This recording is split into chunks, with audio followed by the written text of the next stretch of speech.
نور الدین زنگی نو حضور نے ستیاں جا جگایا مصر چو، اور بھی بڑے حکمران سن، تو اس کی وجہ یہی تھی کہ نور الدین زنگی نے دارالحدیث بنائے تھے، بڑی بڑی عمارتیں تعمیر کرائی تھیں کہ یہاں بیٹھ کر شیخ الحدیث حضور کی حدیثیں سنائیں، رسول اللہ کے فرامین سنائیں، ان کو لاکھوں لاکھوں روپے مولویوں کو تنخواہیں دی، بڑے بڑے علماء کو، محدثین کو، کہا کہ آپ کا اور کوئی کام نہیں ہے، جو چاہے روغن بادام چاہیے، پستے چاہیے، بادام چاہیے، روٹی چاہیے، گھوڑے چاہیے، باغات چاہیے، آپ کو میں دوں گا، لیکن یہاں بیٹھ کر حضور کی حدیث پڑھاؤ۔ تم نے اہل قرآن کی کیا عزت کی ہے؟ حضور نے تو قرآن ہی کو علم قرار دیا۔ ہاں، حضرت زیاد بن لبید کہتے ہیں نا، حضور نے فرمایا یہ وہ وقت ہے کہ جب علم چلا جائے گا، تو کہتے ہیں میں نے عرض کی حضور کیف یذهب العلم نحن نقرأ القرآن ونقرئ ابناءنا ويقرئ ابناؤنا ابناءهم الى يوم القیامہ، حضور قرآن علم کیسے چلا جائے گا؟ پھر آپ کی امت پر زوال آ جائے گا، ہم آپ سے قرآن پڑھتے ہیں، ہم اپنے بچوں کو پڑھائیں گے، ہمارے بچے اپنے بچوں کو پڑھائیں گے، ان کے بچے پھر اپنے بچوں کو پڑھائیں گے، الى یوم القیامہ، قیامت تک یہ سلسلہ چلے گا، تو علم کیسے چلا جائے گا؟ حضور نے فرمایا او زیاد، میں نے تو سمجھا تھا تو بڑا سمجھدار آدمی ہے، مدینہ منورہ میں تیری ماں تجھے روئے، یہ کیا بات تو نے سمجھ لی؟ اولیس ھذا الیہود والنصارى یقرؤون التوراۃ والانجیل ولا یعملون بشیء فیہما، فرمایا یہ تمہارے سامنے یہود و نصارہ موجود ہیں، تورات بھی پڑھتے ہیں، انجیل بھی پڑھتے ہیں، لیکن جو اس میں لکھا ہے اس پر عمل نہیں کرتے، تو فرمایا میری امت قرآن ضرور پڑھے گی لیکن عمل نہیں کرے گی تو علم چلا جائے گا۔ بتاؤ، یہاں تو قرآن دیکھ کر امت کو پڑھنا نہیں آتا، جن کو دیکھ کر قرآن نہیں پڑھنا آتا ان کو کیا سمجھنا ہے کہ جناب فَبِأَيِّ آلَاءِ رَبِّكُمَا تُكَذِّبَانِ کا کیا معنی ہے؟ كُلُّ مَنْ عَلَيْهَا فَانٍ وَيَبْقَى وَجْهُ رَبِّكَ ذُو الْجَلَالِ وَالْإِكْرَامِ کا کیا معنی ہے؟ وَلِمَنْ خَافَ مَقَامَ رَبِّهِ جَنَّتَانِ فَبِأَيِّ آلَاءِ رَبِّكُمَا تُكَذِّبَانِ ذَوَاتَا أَفْنَانٍ وَمِن دُونِهِمَا جَنَّتَانِ، ان چیزوں کا ان کو کیا پتہ ہے؟ اذا وقعت الواقعۃ ليس لوقعتها كاذبہ خافضۃ رافعۃ اذا رجت الارض رجا وبست الجبال بسا فكانت هباء منبثا وكنتم ازواجا ثلاثا سبح لله ما في السماوات وما في الارض وهو العزيز الحكيم يا ايها الذين امنوا لم تقولون ما لا تفعلون كبر مقتا عند الله ان تقولوا ما لا تفعلون تبارك الذي بيده الملك وهو على، ان کو کیا پتہ ہے میں کیا پڑھ رہا ہوں؟ ہاں جی، جب آپ نے خود ہی قرآن کے ساتھ ایسے کیا، بال کندھا بیان میں نقطہ توحید تو آ سکتا ہے، تیرے دماغ میں بت خانہ ہو تو کیا کہیے؟ جہاں میں بندہ حر کے مشاہدات ہیں کیا، تیری نگاہ غلامانہ ہو تو کیا کہیے؟ اقبال کہندا تینوں پتہ ہی نہیں محمد عربی دے غلاماں دا جناب، ہاں جی، انہاں دی ویکھن دا انداز کیویں تے انہاں دے چلن دا انداز کیویں، انہاں دے رہن دا انداز کیویں، انہاں دے کافراں نال گل کرن دا انداز کیویں، انہاں دا کھان دا انداز کیویں۔ کیوں جی؟ حذیفہ بن یمان اور رومیاں دے دسترخوان تے بیٹھے، ہزاراں نعمتاں پئیاں، روٹی کھاندیاں لقمہ نیچے گر گیا تے آپ جدوں چکن لگے تے نال والےاں نے کیا حضور اے کل نہ کرو، کہ ایک ہی کہن گے کہ نہ روٹی کدی نہیں ویکھی، یہ تھلو لقمے چاہ کے کھاندے، اسی دینا واسطے ہر قسم دے کھانے تیار کیتے، تے آپ نے فرمایا آترو کو سنت رسول اللہ لحاظ الہما کا، فرمایا آپ چلیا میں انہاں واسطے اپنے نبی دی سنت چھڑ دیواں۔ جہاں میں بندہ حر کے مشاہدات ہیں کیا، کیوں جی؟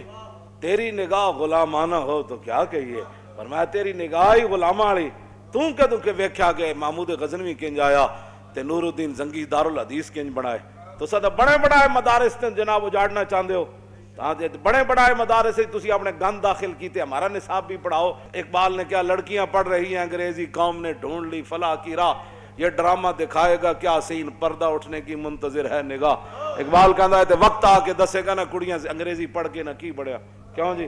کو خوب سمجھتا ہوں کہ یہ زہر ہے وہ کند، کیا فائدہ کچھ اور بھی کہہ کے بنوں معتوب، پہلے بھی خفا مجھ سے تہذیب کے فرزند، کیا چیز ہے آرائش و قیمت میں زیادہ، آزادی یہ نسواں یا زمرد کا گلو بند۔ کہنا میں کہندا میرا پہلے بھی بڑے ناراض ہیں تہذیب دے فرزند، کہنے لگا میں انہاں دا ہور ہے نا میرے خلاف بک بک، یہ میرے خلاف لوگ نہیں کرتے بک بک، اقبال کہندا میرے خلاف بھی بک بک کر دیں، کیا فائدہ کچھ کہا کہ او بھی بنو معتوب، پہلے بھی خفا مجھ سے تہذیب کے فرزند۔ کہتا ہے تہذیب دے بندے پہلے بھی، لیکن یہ خوب سمجھتا ہوں کہ یہ زہر ہے وہ کند۔ ہاں کہندا ہے کڑیاں دے دوپٹے لا دینے تے جناب مٹک مٹک اقبال کہندا بہل ہے دختر این دل بریہا مسلمانہ نزیبت کافریہ.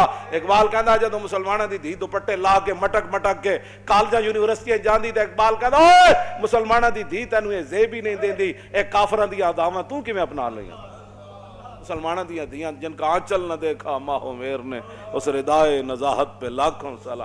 اقبال کہندا جی میں خوب سمجھتا ہوں کیا چیز ہے آرائش و قیمت میں زیادہ، آزادی نسواں یا زمرد کا گلو بند. کہندا میں اس بات کو خوب سمجھتا ہوں کہ کڑیاں دوپٹہ لا دے من ایک قیمتی ہے یا وڈی چادر کر کے ٹرن ایک قیمتی ہے.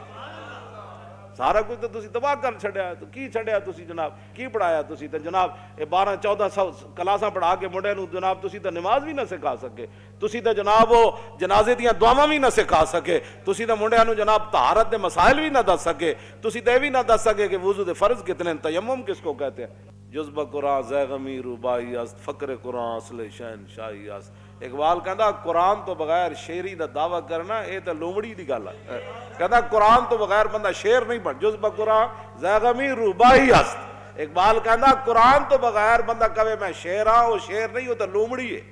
ہاں جی فقر قرآن اصل شہنشاہی است. اقبال کہندا قرآن تے پڑھن والا تے قرآن تے عمل کرن والا تے وڈا شیر ہوندا، ہاں او شہنشاہ ہوندا.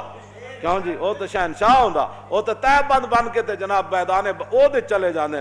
ایک نے بھی نہیں کیا حضور کپڑے تے دیو، انہاں نوں تے کفن بھی نہ ملے جڑے قرآن پڑھے ہوئے سن شیر تے جا کے میدان او دے شہید ہو گئے جناب.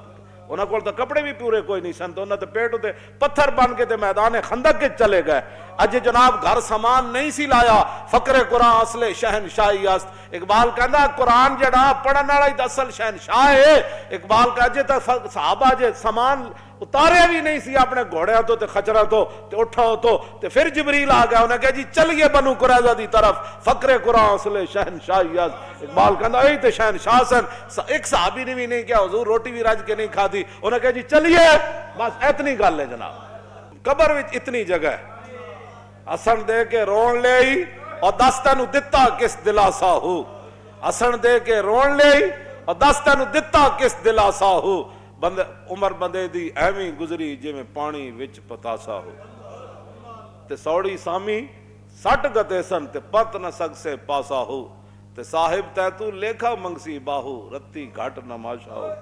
ہاں جی اس واسطے اتنی ساری لبنی جا او بھی قسمت والے نو لبنی، او بھی قسمت والے نے رکھنا ہے انہوں تھلے، ورنہ گور کون تے دھڑال کر کے سٹ دین. پھر قبر جنہاں دی جیوے ہو اور قبر پھر انہاں دی جیڑی جنہ حضور نال وفا کی تھی. ہاں پھر رسول اللہ نال جنہ وفا کی تھی تے اسی تو انہوں او راہ لا رہے ہیں.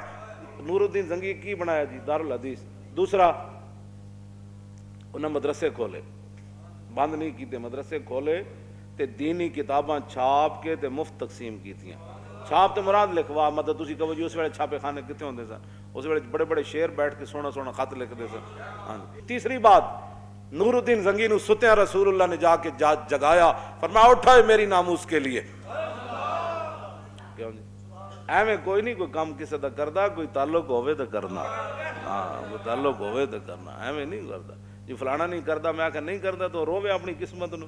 کیوں جی شکر کرن لبیک والے جڑے دیہڑی راتی لبیک دا نعرہ لاندے او نہ ہو میرا ذکر حضور میں ہوا ورنہ خوشی میری طرف دیکھ کے مسکرائی کیوں. تسی کتنے خوش نصیب ہو ہر ویلے تجدید عہد کر دیو. کیوں جی تجدید وفا کر دیو. تیسری بات جو نور الدین زنگی کے اندر تھی وہ سرکاری خزانے سے تنخواہ نہیں لیتے تھے. ساڑھے بزرگاں نے لکھا ہے نا تین وجہ تو نور الدین زنگی نو حضور نے ستیاں جا جگایا. آپ نے فرمایا کہ آ مدینہ منورہ میں میری عزت کا کام ہے. پھر نور الدین زنگی پھر این اپنا دامن کر کے نا کمیز این چک کے تے پورے مدینہ پاک دی گلیاں این پھریا سی، اپنی فوج نال روندا سی حضور تسی مینوں اس کام واسطے تسی مینوں منتخب کیتا. حضور میں تے اس کوئی نہیں سی قابل، حضور تسی مینوں آ جگایا، حضور تسی میرے اس کام واسطے منتخب کیتا.